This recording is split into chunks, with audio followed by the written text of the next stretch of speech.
질문 없으시면 시황 좀 한번 같이 살펴보고 마무리할게요. 지금 보고 있는 거는 토탈 3 차트고요. 토탈 1, 2, 3도 중요한데 토탈 1은 사실상 비트코인 보는 거랑 거의 비슷해서 토탈 3 먼저 한번 볼게요. 알트 거래 하시는 분들도 많으니까. 이게 일봉 차트고 쭈루룩 내려온 다음에 하이 타임 프레임으로 넓혀서 보면 여기서부터 해서 저는 하락 추세선 나오는 구간에서 베어리시 하모닉 턴이 나타나더라고요. 그래서 아직 완성된 건 아니고 바틀리 가능성을 좀 보고 있어요. 이거의 기준은 여기 대략적으로 B포인트 유지해주는 게 중요하고 요게 보시면 407B 정도 됩니다.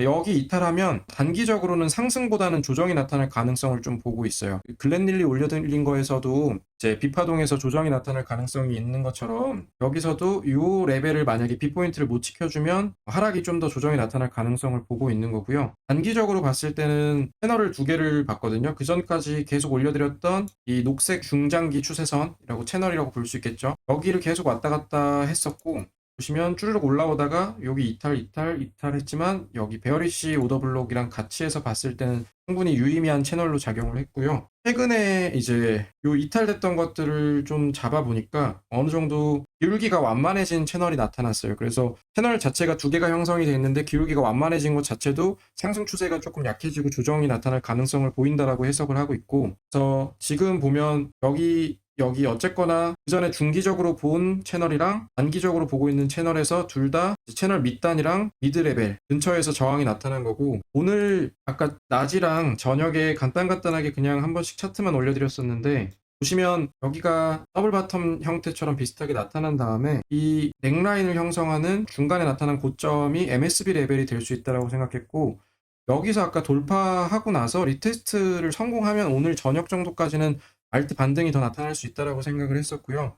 아직은 반등이 깨졌다고 생각을 하진 않는데, 왜냐면 채널을 재이탈하진 않았으니까. 여기 채널에서도 지지지만 B포인트를 지지를 여기서 해줬죠. 그래서 아직은 깨지진 않았다고 보지만 오히려 돌파도 아니고 깨지지도 않고 하면서 이전에 리쿼디티 수입 일어났던 구간에서 상승하면서 이 구간에서 그냥 횡보 정도로 볼 수 있을 것 같아요. 그래서 아직은 또 추세가 안 나온다 생각해서 그냥 요새 변동성이 워낙 크니까 애매한 구간에서는 자리를 안 잡고 싶은 거고요. 예전 같은 경우는 한 2%에서 3% 정도를 버티면 추세가 원하는 방향으로 나오면서 맞는 경우가 많았는데, 한 최근 2주 동안은 이게 5% 정도를 스탑으로 잡으면 거의 그 변동성에 의해서 원하는 방향이 나타나기 전에 이 스탑 헌팅 돼가지고 날아가는 경우가 많았어서, 그래서 거래를 원하는 위치 왔을 때만 하려고 합니다. 그래서 중장기적으로 올라오던 채널 하단도 별로 좋은 위치가 돼 보이지가 않고요. 왜냐면 계속 오더블록 있는 데까지가 갔어서, 그래서 이 오더블록 있는 데서 만들어진 채널에서 거래를 매수를 한다면 진행을 하고 싶고, 거기가 대략적으로 한 400B 근처를 동 포지션을 조금 3할에서 5할 정도 이상 받아보고 싶은 위치로 보고 있어요. 근데 만약에 여기에서 또 리테스트 나타나면서 이탈하거나 그러면 단기적으로 한두 개 정도의 숏 포지션을 좀 잡아볼 수 있을 것 같고요. 그게 아니라 여기서 돌파한다 그러면 생각을 바꿔서 다시 한번 여기서 리테스트 확인하는 거 보면서 위쪽으로 올라가는 거에 대한 매수 포지션을 잡아볼 수 있겠죠. 즉 지금 여기 정도 구간은 애매한 구간이라서 뭘 적극적으로 하고 싶진 않다. 마음에 드는 차트가 지지 구간이라고 하면 잡아볼 수 있겠지만 수급 측면에서는 이 구간 정도는 좀 무리하고 싶어지지 않는다라는 겁니다. 그래서 한 요 정도에서 400B 정도 근방에서 이런 리쿼디티 수입이 나타나면서 반등이 나온다고 하면 롱 포지션을 좀 들어가고 싶다고 생각을 하고 있고요. 그게 아니면 적어도 여기 명확하게 MSB 형성한 다음에 그리고 나서 보고 싶은 상태고요. 비트 같은 경우를 잠깐 살펴보자면, 그래서 앞에 거 토탈 3로 봤을 때는 알트는 오늘 저녁 밤 정도는 그냥 무리하고 싶지는 않아요. 비트는 올라온 상태에서 보자면 쭈루룩 여기 10월 달에 계속 상승 나타났었죠. 그 다음에 넓게 보면 이 초록색 채널로 해서 채널이 상단 고점들이 형성돼 있고, 여기 리쿼디티 수입했던 데서 저점이 형성됐다고 생각하고 채널을 그리고 있고, 이 채널에서 계속 횡보하고 있는 상태여서 미드레벨에서 뭔가 좀 하기도 애매하다고 생각을 합니다. 마찬가지로 그 전에 있었던 하이얼 로우가 나타나면서 일어난 상승 추세선을 이탈하면 어느 정도 거기서 리쿼디티 수입이 나오지 않을까라고 생각을 하고 있고요. 여기 35K 정도 있는 데가 가면 거기에 매수벽도 위치해 있기 때문에 단기든 중기든 롱 포지션을 한번 받아볼 수 있는 위치라고 생각을 해요. 거기에 그래서 리쿼디티가 있다고 말씀드렸었고, 38K 같은 경우에는 여기에 베어리시 오더블록이 위치해 있죠. 그래서 저항 구간으로 위치했기 때문에 지금 이 양끝단에서 너무 중앙에 위치한 상태라서 그 추세를 약간 애매한 상태에서 맞추기도 어렵고 맞추지 못했을 때 리스크가 크기 때문에 이런 유동성이 나타나는 구간을 좀 원하고 있습니다. 비트코인 지금 유동성 있는 걸 보기 위해서 오더북을 좀 보자면 원데이고요. 파이어 차트 같은 경우에는 이렇게 날짜 기간을 설정을 할 수 있어요. 그리고 현물밖에 못 보는 거 그 전에 설명드렸었고 지금 여기가 38K죠. 38K에 이제 13밀리언 정도가 위치해 있는 거고 BTC가 그래서 그게 이 베어리시 오더블록이라고 생각을 하면 좋습니다. 오더블록 자체는 따로 강의에서 집중적으로 다루진 않았었는데 지지저항 파트에서 한번 설명만 잠깐 드렸었고요. 지금 보는 법, 작도하는 법 간단하게 설명 좀 드리자면 이렇게 강한 구간이 나타날 때 여기가 보면 시작된 거죠. 강한 구간이 시작된 데에서의 음봉 그런 데를 작도를 하면 이 캔들 범위만큼 작도를 할 수 있고요. 오더블록 같은 경우에는 꼬리는 그렇게까지 중요하게 보진 않습니다. 왜냐면 오히려 여기가 거래가 더 집중되고 여기는 잠깐 이루어진 구간으로 볼 수 있기 때문에 그래서 여기가 불리시 오더블록이라고 볼 수 있겠죠. 그래서 여기서 지지가 나타난 걸 볼 수 있는 거고 지금 여기는 유동성이 아래에 더 많이 위치해 있다고 생각을 하기 때문에 그리지 않았었던 거고 여기 보시면 위에 베어리시 오더블록이라고 표시한 거는 4시간 봉 기준에서 나타난 거예요. 즉 여기 하락이 쭈루룩 나타났는데 그 하락이 시작되기 전에 일시적인 양봉이 위치해 있죠. 그 양봉이 위치한 구간이 오더블록 매물대가 위치해 있는 거고 여기서도 보면 그 비슷하게 저항 구간이 중첩되는 걸 볼 수 있습니다. 35K는 여기고 그 다음이 이제 34.5K 이런 식으로 유동성이 위치해 있다고 볼 수 있는 거죠. 여기도 35K 그리고 여기가 34.8K에서 5K.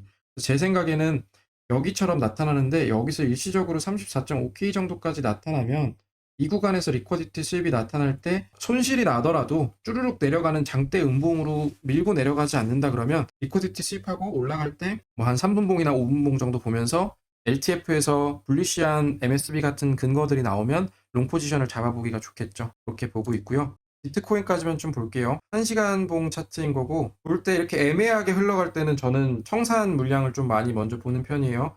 청산 물량이 여기서 잠깐 상승 나올 때 36.8K까지 해서 상승 나올 때에 잠깐 숏 포지션 청산 나온 거 빼면 초록색이 숏 포지션 청산입니다. 빨간색이 롱 포지션 청산이고 그 다음에는 비슷한 물량이 거의 크게 청산된 거 없이 유지가 되고 있어요. 즉 횡보가 나타난다는 거고 횡보가 나타날 때 숏이 청산되기도 하고 롱이 청산되기도 하고 하면서 큰 의미가 없는 흐름이 나오기 때문에 이럴 때는 비트에다가 내가 고배율이나 뭘 걸 필요가 없는 거죠. 왜냐면 이런 식으로 한 방향이 나올 때 좀 거래를 이어가야 수익도 크게 나고 저배율에서도 안정적인 수익이 나타나기 때문인 거고 CVD도 결국엔 하락한 다음에 지금은 큰 움직임은 없어요. 다만 이때 저점, 36K 정도에서의 저점의 CVD보다는 높게 위치해 있기 때문에 아직은 36K나 아니면 35.5K까지는 안 깨지 않을까 단기적으로는 생각을 하는 거고요. 너무 여기 위아래로 왔다 갔다 하니까 둘 다 열어둘 필요가 있겠죠. 근데 CVD로 봤을 때는 저 CVD가 여기를 안 깨면 36K 이하로 안 간다라고 생각할 수 있는 거고 여기 깨면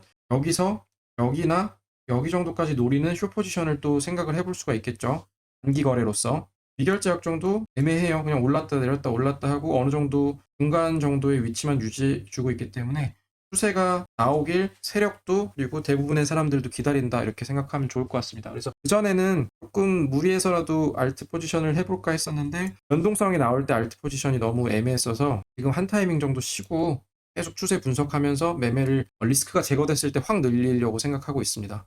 이거를 오늘 어쨌거나 POC를 공부를 했으니까 POC로 한번 살펴보자면 지금 보면 위클리 볼륨 프로파일이고요. 여기는 이제 데일리 볼륨 프로파일이에요. 그래서 데일리 볼륨 프로파일에서의 POC 레벨은 36.6K 정도고 위클리 같은 경우에 36.4K 그러니까 겨우 한 300 정도 달러 차이로 POC 레벨이 위치해 있는 상태고 지금 여기서 하락한다고 해도 볼륨 프로파일에서 VAL을 하락한다고 해도 여기 보시면 위클리에서 물량이 너무 많이 위치해 있는 HVN에 가까운 위치들이에요. 여기가. 그래서 여기에 위치해 있으니까 무조건 여기는 지금 숏 포지션을 봐야지 하기도 좀 애매한 거예요. 여기 위아래 왔다 갔다 할 때 물량을 너무 많이 쌓아놔서 그렇다고 해서 위로 여기서 반등 데일리 POC를 회귀하겠지 하고 그냥 그것만 근거로 활용하기도 어려운 거는 데이 안에서도 볼륨이 쌓인 구간이 너무 많고요. 그래서 이 POC 레벨은 이렇게 횡보를 좀 강하게 할 때는 이런 틀 안에서는 여기서 횡보가 좀 많이 나타났죠. 이럴 때는 좀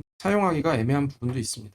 VRVP 같은 경우를 쓴다 그러면 위에 올라왔을 때 여기 구간만 보고 싶다 그러면 이렇게가 볼 수 있겠죠. 즉 오히려 여기 올라갈 때 이 POC가 나타났었고 여기가 거래량이 가장 많이 중첩이 된 구간이고, 만약에 여기 38K 구간을 뚫으면 위에는 물량이 이 안에서는 많이 안 보이죠. 그거는 VRVP를 쓸 때의 오류다, 착시다라고 생각하시면 돼요. 왜냐면 여기서부터 여기까지밖에 거래가 된 게 없으니까 당연히 여기는 LVN이 위치하고 볼륨이 적게 나타날 수밖에 없는데, 여기는 저항이 약해라고 생각하면 이 앞에 있었던 기존에 15K 하락 전에 30K에 있었던 물량들이 많이 위치해 있겠죠.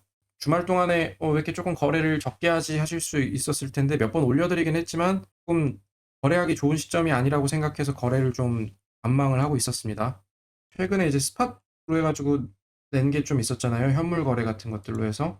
UIDX 같은 경우에는 결국에는 여기서 축적 구간들이 충분히 나타났고 여기까지 지켜준다 그러면 그 다음에 여기 아래로 내려가 2달러 아래로 내려갈 것 같지는 않아요. 왜냐면은 아래에서 충분히 축적을 진행을 했고, 그래서 SOS가 나타났다 그러면 지금 풀백 정도로 볼 수 있는 거지, 중장기적으로 했을 때 비트가 조정이 나오면 요 아래까지도 조정이 나올 수 있다고 생각을 하거든요. 그래서 어떤 엔트리 말고 스탑에 대해서 명확하게 안 알려드리는 거는 손절 안 하고 현물은 얘는 가져갈 거라서 그런 거고, 선물 트레이딩을 주로 하는 만큼 선물을 너무 포트 비중을 높이진 않되, 만약에 예를 들어서 내가 1억을 선물로 거래하는데 한 1000만 원 정도를 현물로 설정을 해놨다. 그럼 그 1000만 원 정도에서 200만 원 정도를 DYDX를 한다라고 생각하시면 되고, 거래할 때도 뭐 여기서 한번 소량을 샀다 그러면 여기서 한 30%, 그러니까 DYDX 안에서의 한 30%, 여기서 한 60% 이런 식으로 거래한 물량을 잡아놓을 수 있겠죠. 무조건 얘가 갈 거라고 생각해서 여기서 100% 들어가고 이러면 안 되고요. 그래서 국적이 좀 명확하게 일어났기 때문에 DYDX는 그렇고, 솔라나는 조금 아깝죠. 솔라나는 원래 여기 이렇게 체크해드렸었는데 그때 여기 올라갈 때 조정이 한번 나오고 갈 줄 알았는데 조정을 안 주고 그냥 쭉 올라갔어서, 얘는 비트 상승하고 불장 온다고 하면 블리시 샤크 패턴에서 0.5나 0.382까지 해서 104달러에서 한 134달러까지는 오를 가능성은 좀 보고 있습니다. 그래서 얘 같은 경우에는 선물로 볼 텐데 여기 채널 내로 조정이 오면 뭐 여기 한번 여기 한번 이런 식으로 해서 들어갈 요거 계속 보고 있고요. 결국에 불장이 와서 비트가 상승한다 그러면 솔라나는 현물로 들고 가기도 괜찮다고 생각을 하니까 해볼 예정입니다. ETC 같은 경우도 있었고, ETC도 충분히 하락해서 여기 지지 구간들을 많이 형성을 했고 중기적으로 충분히 갈 수 있는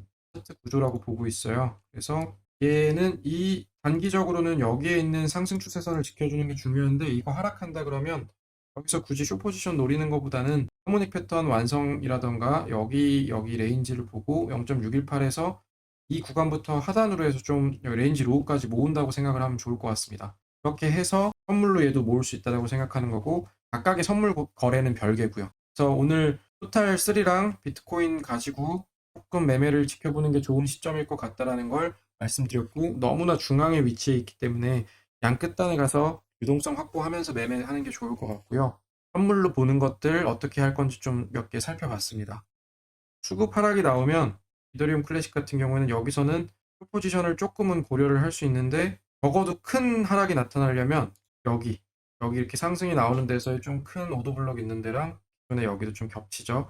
18.75달러 이 구간 이탈해야지 요 아래서의 LVN 같은 것들이랑 겹쳐서 위클리로 조금 더 하락할 수 있다라고 볼 수 있는 거고, 여기서는 상승 추세선 이탈한 다음에 리테스트 하는 거 보고 단기적으로 여기 구간 정도를 분할 수익 실현 구간으로 생각하면서 한번 포지션을 잡아볼 수는 있겠죠. 그리고 데일리에서 여기 POC가 쌓인 구간을 여기로 다시 진입한다 그래서 바로 손절하는 게 아니라 이런 데로 볼 수 있는데, 여기를 뚫는다는 조금 확신만 있으면 여기서 리테스트 하면서 아주 타이트한 거래죠. 이런 거는 이렇게 들어가 볼 수는 있을 것 같은데, 만약에 여기서 못 뚫고 이렇게 나온다 그러면 거의 1대1 거래라서 이런 거를 바로 잘 하지는 않아서요. 근데 대략 그렇게 해서 거래할 게 너무 없다 그러면 이렇게 근거가 조금 보이는 애들은 숏포지션 단기 거래, 그러니까 스캘핑 거래 같은 건 해볼 수 있겠죠.